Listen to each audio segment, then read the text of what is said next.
before they condemned her, before they erased her name from the records, before they turned her into a convenient symbol, Mary Magdalene was something else. Not a redeemed sinner, not a silent follower. She was someone who saw the invisible and touched the untouchable. She was someone they needed to erase because what she knew threatened everything. It happened the first time without witnesses. Mary was 12 years old, her mother was dying, not quickly, not mercifully. The fever had arrived 3 days earlier and would not relent. Her body burned, her skin turned transparent, her eyes no longer focused. Mary's father had called the healers. They brought herbs, prayers, empty promises. Nothing worked. On the 4th night, everyone had already given up. They were only waiting for the end. Mary was alone with her. She held her mother's hand, feeling the unnatural heat radiating from that body.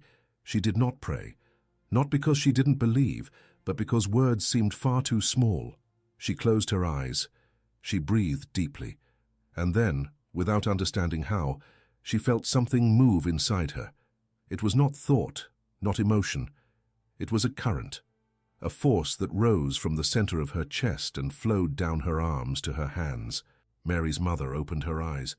The fever had passed, not diminished, passed completely.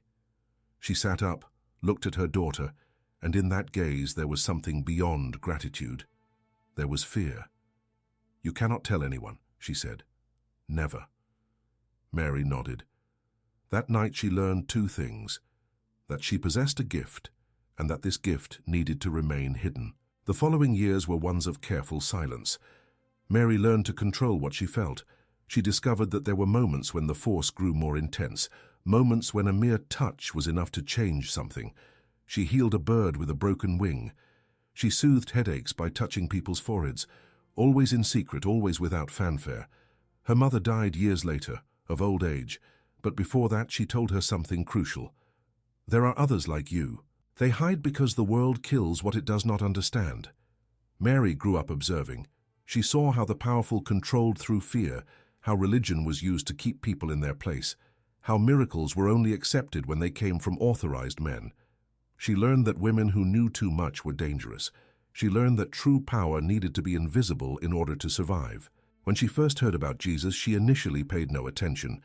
Just another prophet, another man with promises. But then she heard something different.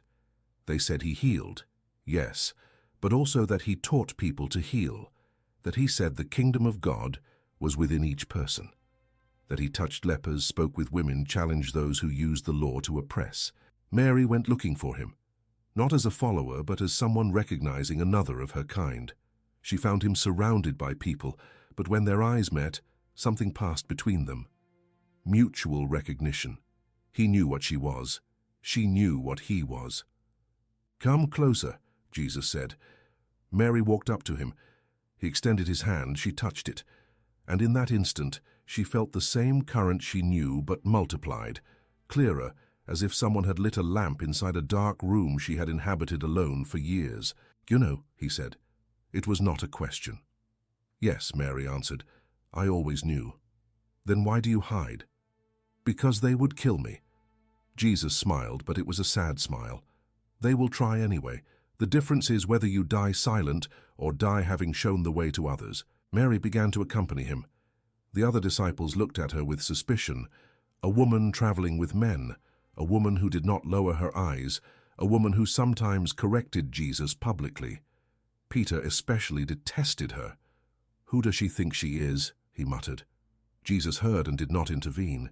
He let the tension exist because he knew Mary would need to learn to sustain her truth against hostility.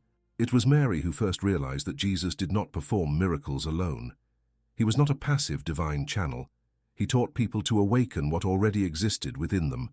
When he healed, he held the person's hands and said, "Your faith has healed you, not mine, yours." Mary understood. He was distributing power, not concentrating it. One night, far from the others, Jesus taught her directly. "Sit here," he said, touching his own chest. Mary closed her eyes, breathed deeply, felt the familiar current. "Now imagine that this is not yours," Jesus said. "Imagine that it belongs to everyone, that you are not its owner, you are its channel." The force intensified. Mary felt as though her body was too small to contain it. "This hurts," she said. "I know," Jesus replied. "That's why most people choose not to know. It's easier to believe in distant gods than to accept that the divine burns inside us and demands responsibility." Mary began teaching other women in secret. Martha, Joanna, Susanna. They gathered when the men slept. Mary showed them what Jesus had shown her: how to silence the mind, how to feel the current, how to direct without controlling. Some learned quickly. Others were afraid. All knew that what they were doing was dangerous. Peter found out. He confronted Jesus publicly. "She is perverting your teachings," he said. "She is teaching women things that do not belong to them." Jesus looked at Peter with a hardness he rarely showed. "And who decided what belongs to whom? You? Does God make distinctions between men and women when distributing spirit?" Peter turned red. "It is not natural." Jesus took a step forward. "What is natural is the fear you feel that she knows more than you. What is natural is wanting to control what you do not understand. Mary is not perverting anything. She is doing exactly what she should, passing it on." The tension grew. The other disciples took sides. Some quietly supported Mary, most stood with Peter. Jesus knew that something had fractured and that the fracture would deepen. One night he called Mary. "When I am gone," he said, "they will try to erase you. They will say you were possessed and I cured you. They will turn you into a redeemed prostitute because it is easier to accept a saved sinner than a legitimate teacher." Mary felt a chill run down her spine. "And what do I do?" "You teach in secret," Jesus answered. "You create circles they cannot see. You entrust the knowledge to those who will not betray it. Truth does not need to be loud to survive. Sometimes it survives precisely because it whispers." When they arrested Jesus, Mary was present. She saw the farce of the trial, saw men who called themselves holy condemn someone who threatened their power. The male disciples fled. Only the women remained: Mary, his mother, the others. They watched the crucifixion without looking away. Peter wept in hiding. Mary wept openly, without shame. Jesus died on the cross. Mary felt when his spirit dissolved. It was not dramatic, there were no thunderclaps. It was like a candle going out. Quiet, definitive. They took the body. They placed it in the tomb. Mary was the first to return. She did not expect resurrection, she expected private mourning. Private. The body was not there. Mary did not understand immediately. She looked around, she saw only empty cloths. Then she felt it, the same current, but different. It was not in a body. It was in the air, in the stones, in the light entering through the tomb's opening. Jesus had once said, "I will be with you always." Mary had thought it was a metaphor. Now she understood. He no longer needed physical form. He had dissolved into everything. She ran to tell the disciples. They did not believe her. "Feminine hysteria," Peter said. "She is delirious with grief." Mary looked at him with cold calm. "You spent 3 years at his side and still understood nothing." Jesus did not return in flesh because that was never the point. He showed that we can be more than flesh, that consciousness transcends form. Peter spat. "Blasphemy." Mary shrugged. "Call it what you want. I know what I saw. More importantly, I know what I learned, and I will keep teaching." The following years were ones of silent persecution. The church forming around Jesus' teachings quickly became institutionalized. Peter and Paul organized, created hierarchies, established doctrines. Mary and the other women were systematically erased. Texts were destroyed. Gospels written by women burned. Stories rewritten. Mary continued teaching in secret. Small groups always on the move. She taught that miracles were not external events, they were internal awakenings. That every person carried the same spark Jesus had. That hierarchy was the antithesis of what he preached. She taught women especially because she knew they would be the guardians of the hidden truth. She created practices that could be disguised, prayers that were actually concentration techniques, gestures that seemed devotional but were ways of directing energy. She taught healing with the hands, calling it comfort. She taught deep meditation, calling it contemplation. The language changed, the essence remained. Peter became the rock of the church. Mary became rumor. Centuries later, they would paint her as a prostitute.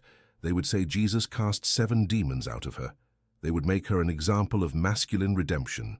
They would completely erase that she was apostle to the apostles, that she taught when men fled, that she understood when others merely repeated. But the knowledge survived, in hidden monasteries, in texts buried in clay jars, in oral traditions passed from mother to daughter. The practices Mary taught continued. They called them mysticism, heresy, witchcraft. They burned women who knew too much, but they could not kill the essence. Because Mary Magdalene had understood something fundamental. Deep truths do not need institutions to survive. They live in direct experience. In the moment someone closes their eyes, quiets the mind, feels the current rise from the chest, and understands, without intermediaries, without permissions, that the divine is not out there. It is right here inside. That was the hidden practice. Not secret rituals, not forbidden knowledge in the conventional sense. It was the practice of directly accessing the sacred without asking permission from men who called themselves gatekeepers of God. It was knowing that miracle is not an exception to natural laws, it is a profound understanding of them. It was recognizing that every body is a temple and every consciousness an altar.